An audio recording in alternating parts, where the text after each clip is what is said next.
De nuevo con vosotros el programa Preguntas y Respuestas. Vamos a iniciarlo hoy con la que envía Antón Diva.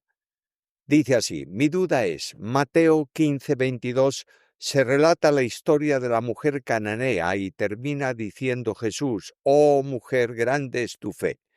La pregunta es, ¿esta fe a qué se refiere? ¿Es porque tuvo mucha fe para recibir el milagro o Jesús se refiere a la fe como dogma o enseñanza que podía tener ella por la revelación que había en ese tiempo en la historia? Porque se entiende que al llamar Señor, Hijo de David, ten misericordia de mí, le reconoce como el Mesías esperado del pueblo de Israel y que es misericordioso aún con ella. ¿Es porque le habían hablado de él y ella creyó que también lo podía hacer con ella?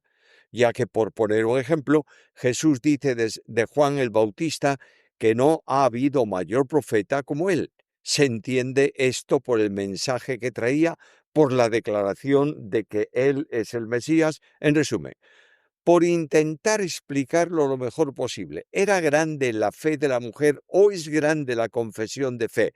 Las palabras que dijo sobre el mensaje en el que ella confió. ¿Qué hizo la mujer?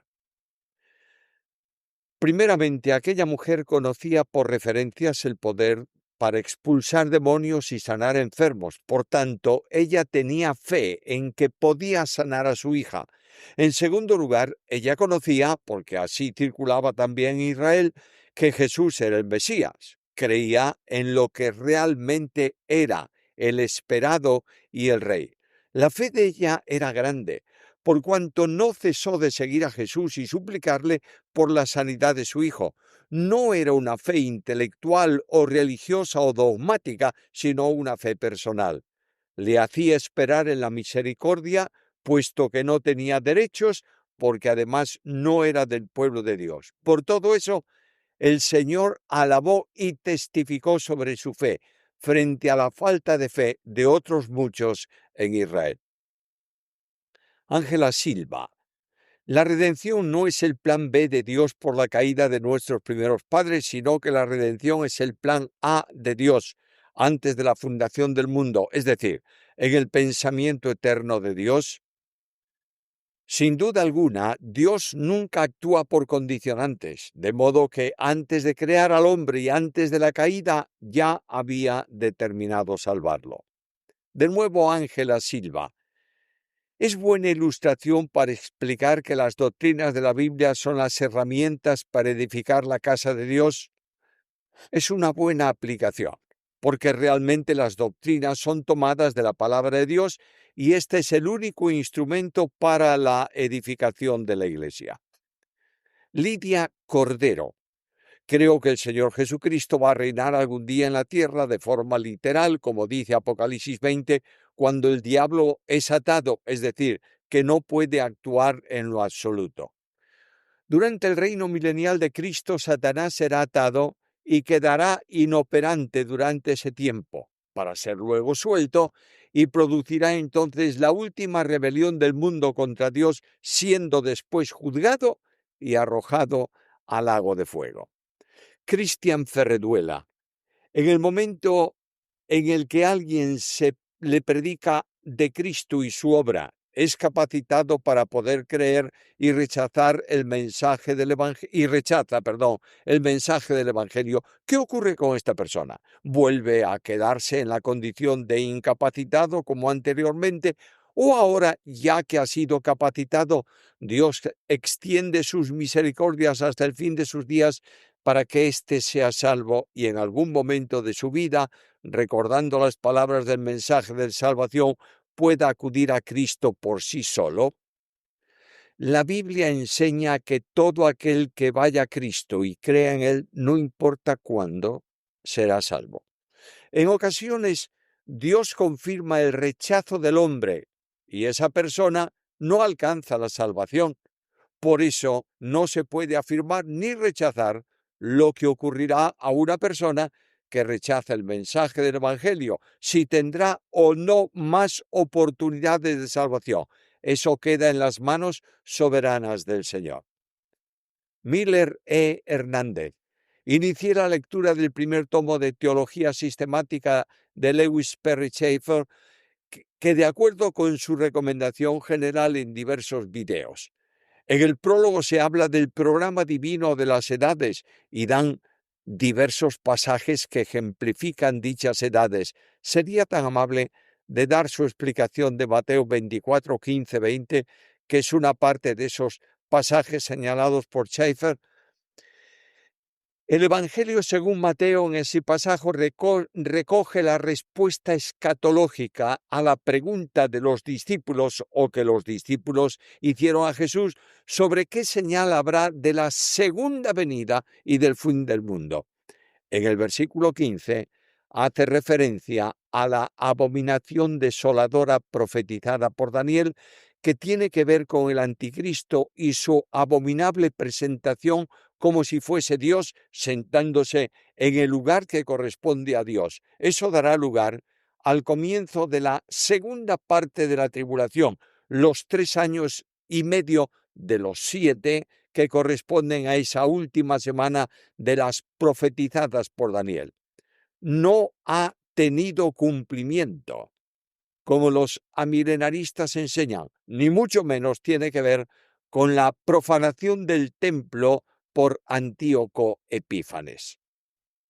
Miller E. Fernández, usted ha mencionado que lo importante de las Biblias de estudio es lo que hay de la línea hacia arriba, es decir, la palabra de Dios y no los comentarios de las personas. Sin embargo, después de leer la Biblia y estudiarla, me parece adecuado contrastar lo entendido de la palabra con lo que han entendido otras personas. En este sentido, mi pregunta: ¿conoce la Biblia de estudio de Swindoll y la recomendaría, teniendo en cuenta que uno de sus libros predilectos es El despertar de la gracia? Todas las Biblias anotadas son un buen instrumento para conocer lo que grandes teólogos pensaban de determinados pasajes bíblicos. En cuanto a la que me dices, la anotada de Swindoll, no la conozco, pero sí conozco la posición doctrinal del doctor Swindoll, por lo que sin duda debe ser una buena Biblia anotada. Nicolás Riquelme, ¿es correcta esta formulación trinitaria? Dios es un ser compuesto de 3 personas. He oído que en realidad no es exacta, es preferible. Dios es un ser que subsiste en 3 personas. En tal caso, ¿a qué se refiere con subsistir? Cuando se dice que Dios es un ser compuesto, estamos negando una de las características esenciales de Dios, que es su simplicidad. Dios no es la suma de 3 personas. Por tanto, lo correcto es afirmar que Dios es uno, porque en un ser y no una persona, en cuyo ser hay 3 subsistencias, que son las 3 personas divinas, cada una de ellas es Dios verdadero. Subsistencia trinitaria se refiere a la manera en que las 3 personas de la Trinidad, el Padre, el Hijo y el Espíritu Santo, existen de manera plena y real en el único ser divino sin dividirlo o hacerlo triple. De ahí la importancia de que Dios no es un ser compuesto, es un ser simple en donde en él subsisten en la deidad 3 personas distintas, diferentes. La idea de la subsistencia trinitaria implica que dentro del único Dios, cada una de las 3 personas subsisten de manera distinta, es decir, cada una tiene una existencia personal única, pero todas comparten en el mismo ser divino la vida, por tanto son consustanciales, es decir, de la misma esencia. La subsistencia, en este contexto, se refiere al modo en que una persona divina existe de manera concreta, manteniendo su identidad dentro del ser divino. Es decir, subsistir significa que cada persona de la Trinidad tiene una existencia personal dentro de Dios, pero sin ser separada o distinta en esencia de las otras 2 personas. Subsistir implica tener una existencia particular o real dentro de un ser. Fabián, cuando Saúl consulta a una divina para hacer venir a Samuel, ¿era realmente Samuel un demonio? Mira, ya contesté tantas veces a esta pregunta que no sé cómo voy a hacer para que quede en la mente de todos los oyentes. Conforme a la lectura bíblica era Samuel. Y en este caso es una excepción única que Dios permitió para que el profeta que tuvo tanta relación con Saúl le anuncie el fin de él y de su familia. Johnny, me gustaría saber por qué Dios no concede a veces la sanación de los enfermos. Hubo un tiempo en que sí, pero ahora no. ¿Por qué motivo? Dios es soberano y la enfermedad en una persona creyente se da por 3 razones. 1, como aflicción por un pecado concreto que ocurrió en la vida de la persona, como pasó también en el caso de los divisionarios de Corinto. 2, para probar y afirmar la fe de alguien. 3, como vía para sacar a la persona de la vida y llevarla a la presencia del Señor. No hubo tiempos en que todos los enfermos se sanaban, ni siquiera en los tiempos de Cristo. Las sanidades muchas veces se produjeron para manifestar que Jesús había resucitado verdaderamente, como por ejemplo el caso del cojo en el templo y la resurrección de Dorcas, etc. Las sanidades fueron disminuyendo ya al final de los tiempos apostólicos, como era el caso de Timoteo, a quien Pablo recomienda que beba un poco de vino por sus problemas de estómago y por sus enfermedades. Primera a Timoteo 5:23. Como pasó con Trófimo, a quien el apóstol dejó enfermo en Mileto. Segunda Timoteo 4:20. Como ocurrió con Epafrodito, que estuvo a punto de morir, pero que fue sanado por el Señor, no por Pablo, sino por un milagro directo de Jesucristo. Filipenses 2:26-27. Johnny, me pregunto dónde eran colocadas las brasas del altar del incienso y por qué este sacerdote llenaba sus puños del perfume molido. Levítico 16:12. ¿Acaso había algún tipo de urna? La Biblia no lo especifica. ¿Cómo hacía este sacerdote para coger los carbones encendidos? Ya sé que con las manos no, pero ¿cómo? ¿Tendría algo para protegerse? El perfume era una mezcla de distintas sustancias molidas hechas polvo. Por lo tanto, tenía que guardarse en un recipiente que era uno de los utensilios de oro descritos para usarlos en las tareas que tenía que ver con el altar de oro. Los tizones encendidos los tomaba con tenazas de oro. El polvo del incienso no estaba caliente, los podía tomar con la mano antes de ponerlos sobre los tizones que estaban encendidos en el sitio destinado del altar para quemar el perfume. Manuel, la Biblia no lo dice, pero ¿cuál era el aguijón del apóstol Pablo en 2 Corintios 17:2? Hay muchas interpretaciones. Personalmente, considero que se trata de un carácter fuerte que él tenía. El texto dice que pidió 3 veces al Señor que le sacara el aguijón en su carne. Pablo utiliza mayoritariamente la palabra carne para hablar de esa condición que por el pecado tenemos todos los hombres. Y además dice que era un mensajero de Satanás. En 3 ocasiones, Pablo hizo lo que no era correcto. 1. Reprendió a Pedro delante de todos en el lugar de la congregación, o por lo menos delante de las personas, cuando él tenía que ir conforme al mandato de Cristo y confrontarlo a solas, como el Señor mandó. 2.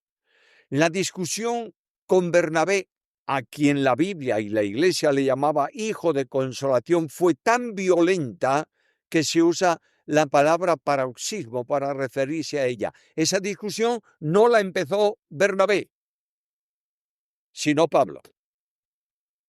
3.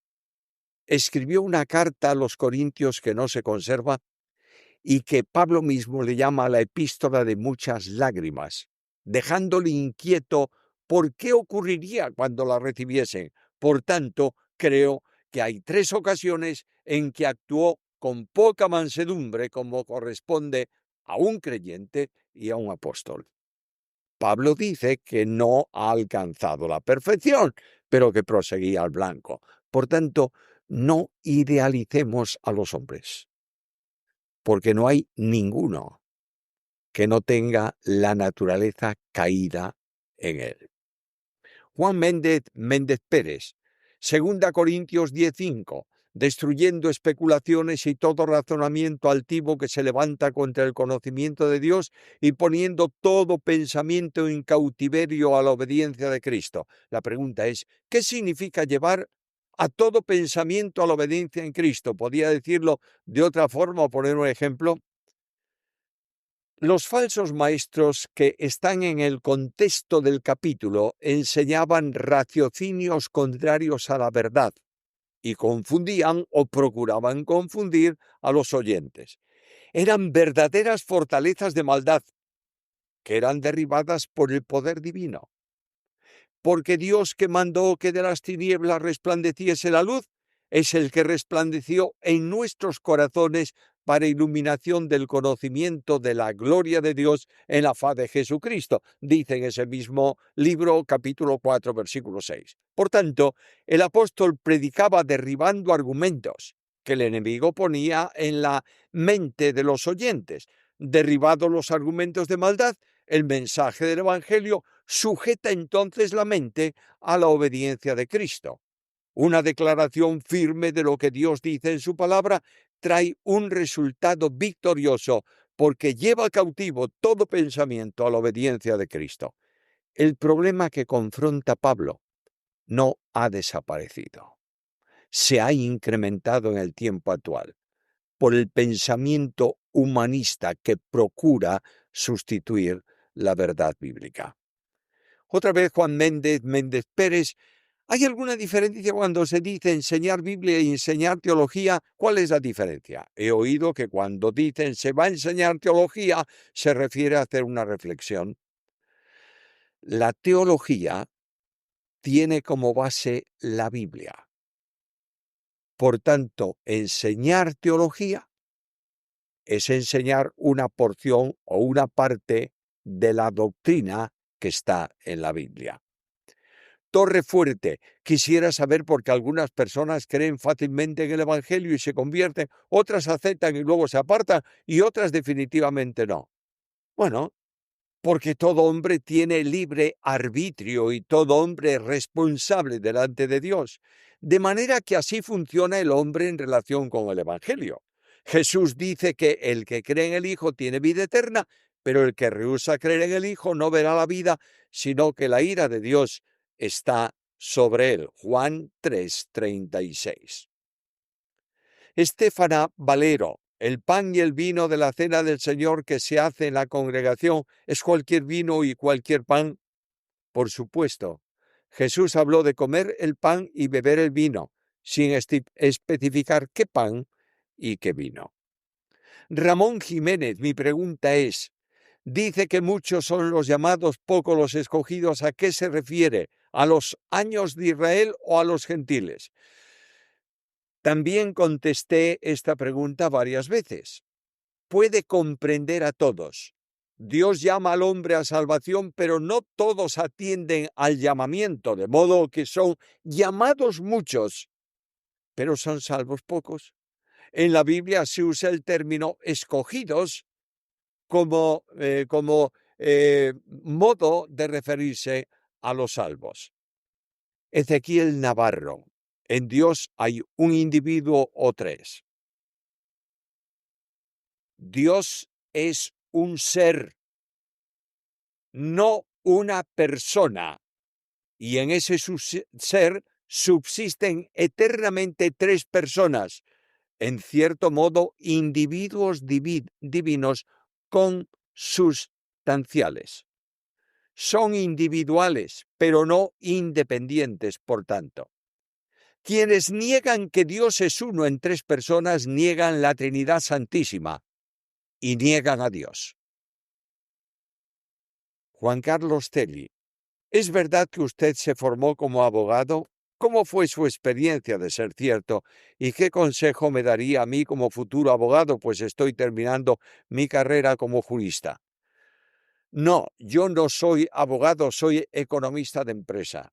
Lo que se llama en algunos lugares de Hispanoamérica contador público. De modo que no te puedo aconsejar en cuanto a la abogacía en sí, pero puedo recordarte.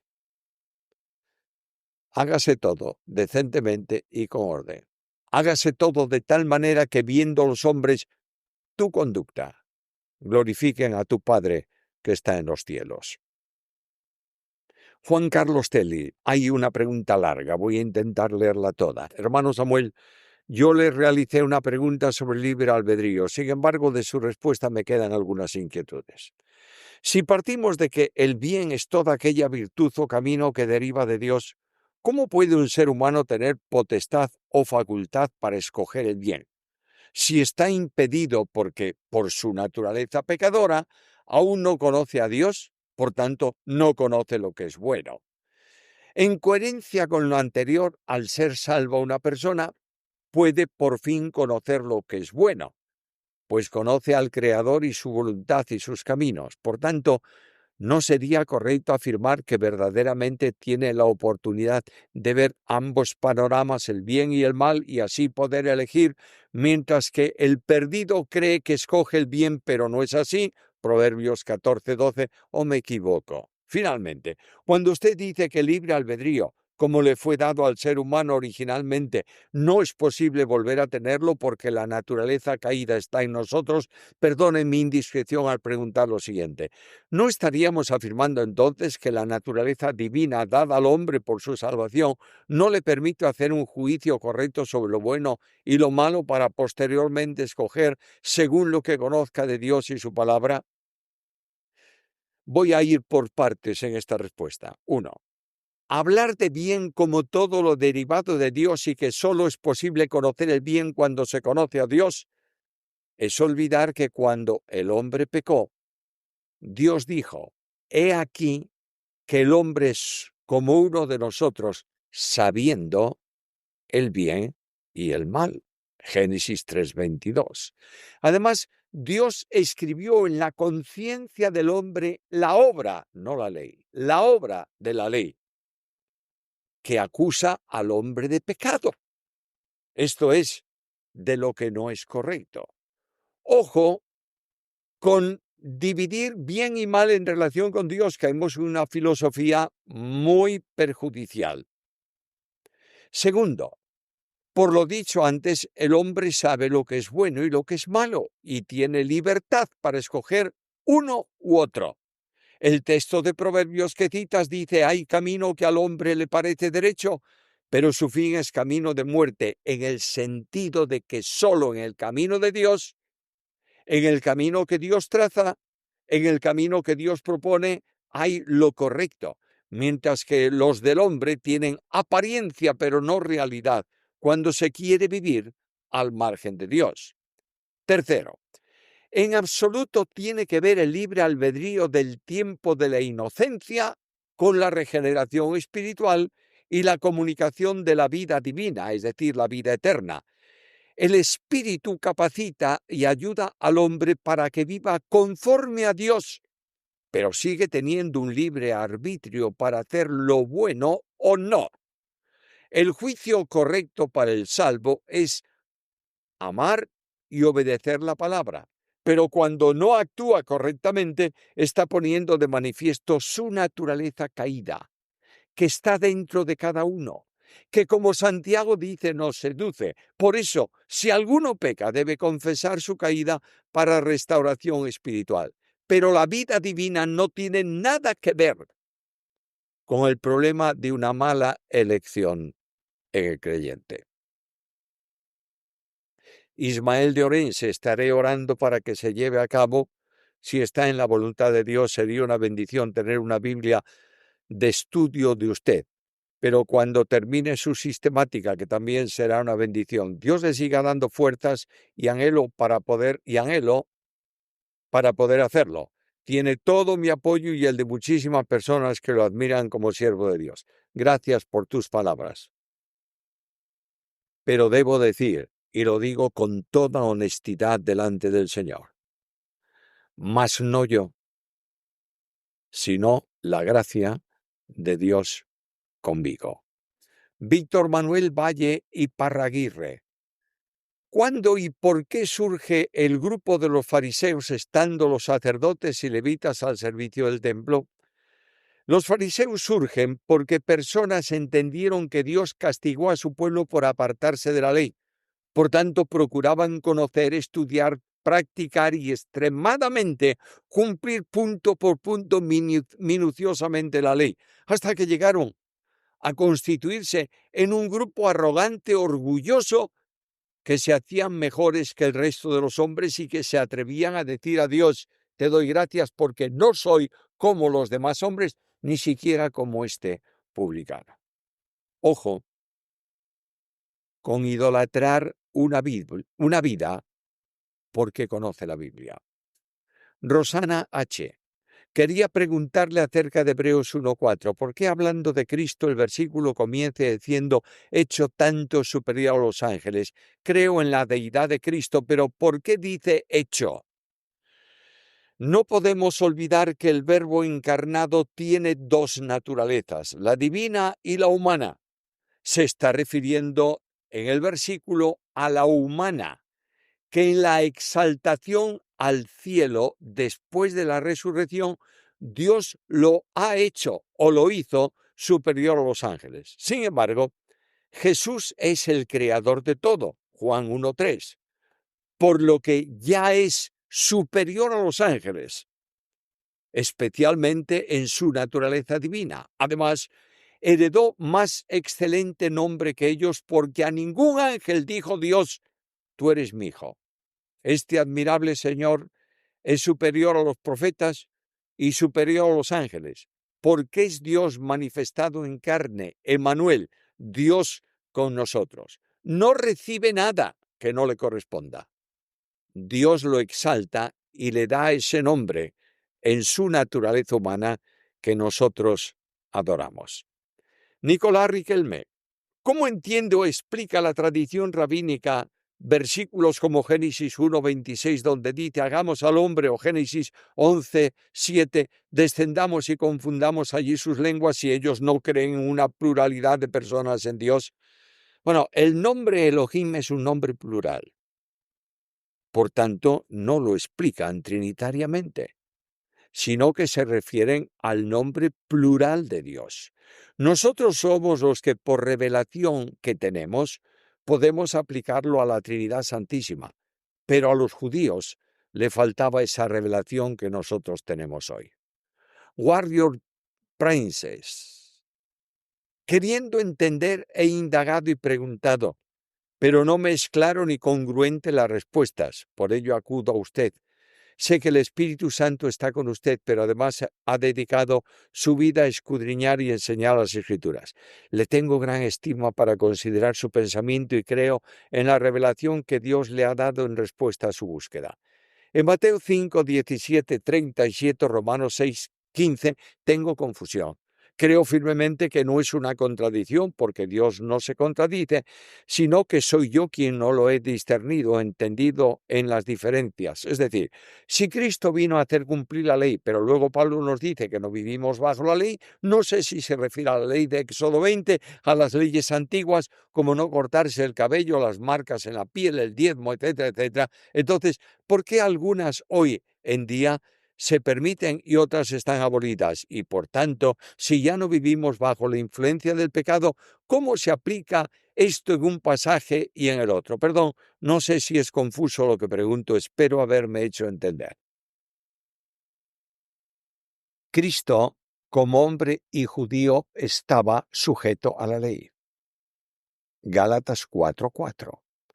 Él mismo dijo que vino a cumplir la ley, los mandatos que Dios dio a su pueblo en la antigua dispensación. Ahora, en la nueva dispensación, en la dispensación del nuevo pacto, la ley ha sido cumplida plenamente en Jesucristo. La ley ceremonial, se entiende, para nosotros. La cumplió para nosotros. Por tanto, solo queda la ley moral expresada en los 10 mandamientos. Pero la ley ceremonial está extinguida para nosotros, puesto que no estamos bajo ella, sino bajo la gracia. Por ejemplo, no tenemos limitación para comer de animales que antes se consideraban inmundos. Es más, Dios hizo descender animales en un lienzo de este tipo y le dijo a Pedro, mata y come. Y él dijo, yo nunca comí animales inmundos. En el Nuevo Testamento, la ley del amor cumple todas las demandas morales de la ley ceremonial. Los que tratan de imponer que se cumpla alguna ley ceremonial, los que tratan de imponer que hay que guardar las fiestas establecidas para Israel en la antigua dispensación, están tratando de sujetar a los creyentes que han sido librados de toda carga legal, contradiciendo lo que el apóstol Pablo afirma. Estad pues firmes en la libertad con que Cristo nos hizo libres. Es la doctrina establecida para la Iglesia por los apóstoles y profetas lo que tenemos que aceptar hoy. Las demás cosas de la ley ceremonial pasaron. Quedan vigentes lo que se llaman los 10 mandamientos porque expresan la condición moral de Dios y la condición que Dios quiere, por ser Dios un ser moral, que nosotros cumplamos y vivamos de esa manera. Warrior Princess, tengo dificultad con el término religiosidad. Creo que es más un eufemismo para no decir hipócrita, tibio, legalista. En Colombia se usa para definir a quien predica y no aplica. O es místico o hipócrita. ¿Es igual en su país o en Europa? Mira, el término religión procede de una voz latina que significa volver a ligar.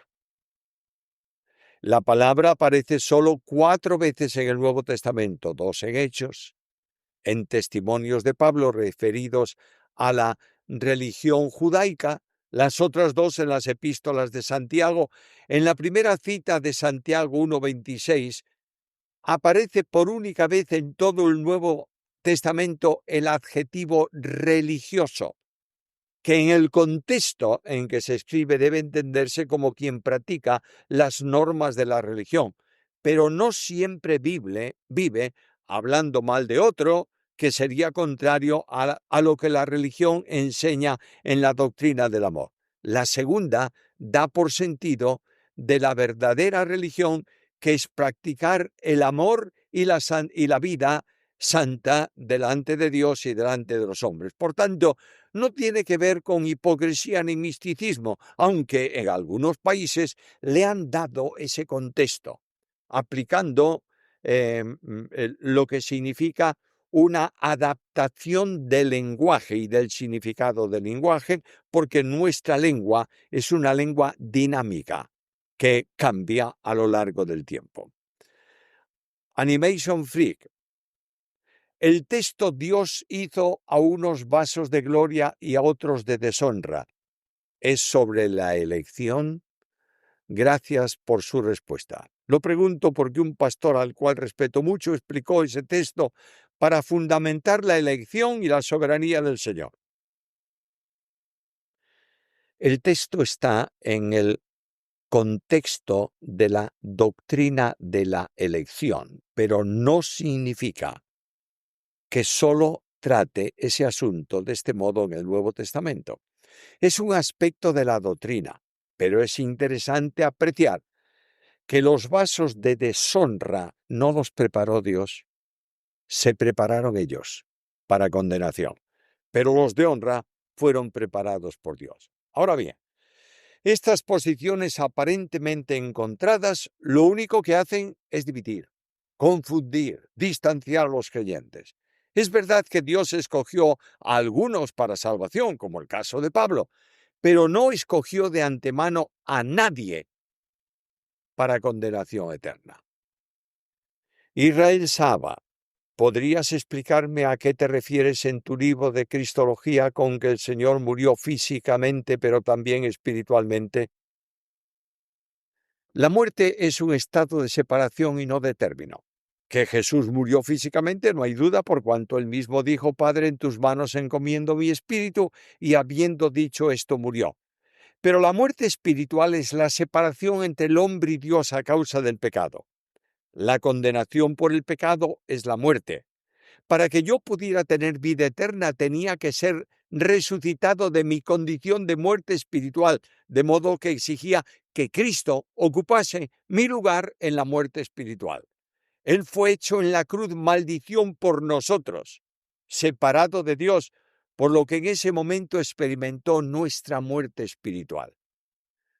No significa en modo alguno que el pecado le afectó a él, sino que él lo llevó sobre sí y recibió la condenación por el pecado en su persona para extinguir nuestra responsabilidad penal. Otoniel Álvarez: ¿cómo se le respondería bíblicamente a alguien que dice ser iglesia pero no va a la iglesia? Bueno, cítale el texto de Hebreos. No dejéis de congregaros como algunos tienen por costumbre. Hebreos 10:25. Cristian Ferreduela: ¿qué son las obras preparadas por Dios de antemano? ¿Estas se cumplen siempre? Ya contesté muchas veces a este texto. Las obras preparadas de antemano no son para hacerlas, sino para andar en ellas. Es decir, el obrar cristiano tiene que ver con el obrar de Cristo. Por tanto, la vida cristiana es hacer bien como Él lo hizo. Y esto es lo que significa ese versículo. José Villanueva: ¿a qué se refiere en el Salmo 16:5 cuando dice: el Señor sustenta mi suerte? Suerte en el contexto del Antiguo Testamento tenía que ver con bendiciones y con alternativas para bendición, para lo que en muchas ocasiones se echaban suertes con el Urim y Tumim del sumo sacerdote. La bendición recaía sobre el que era designado de esa manera. Por eso dice que siempre es bendecido, porque Dios era el que sustentaba, es decir, el que conducía esa suerte de Urim y Tumim a una determinada manifestación. Es una forma metafórica para expresarlo. J.L.C. Heim: ¿cuáles son los hijos o hijas de María y José? ¿Fueron discípulos de Jesucristo? La Biblia no dice nada de esto, pero uno de ellos fue Santiago. Por tanto, probablemente todos los hermanos creyeron en él luego de su resurrección. Termina nuestro programa de hoy. Ha sido un poco más largo que de costumbre. Os invitamos a estar presentes en el siguiente y a comunicar a vuestros amigos la existencia del canal para que se suscriban y reciban la información que estamos enviando acerca de él. Que Dios os bendiga.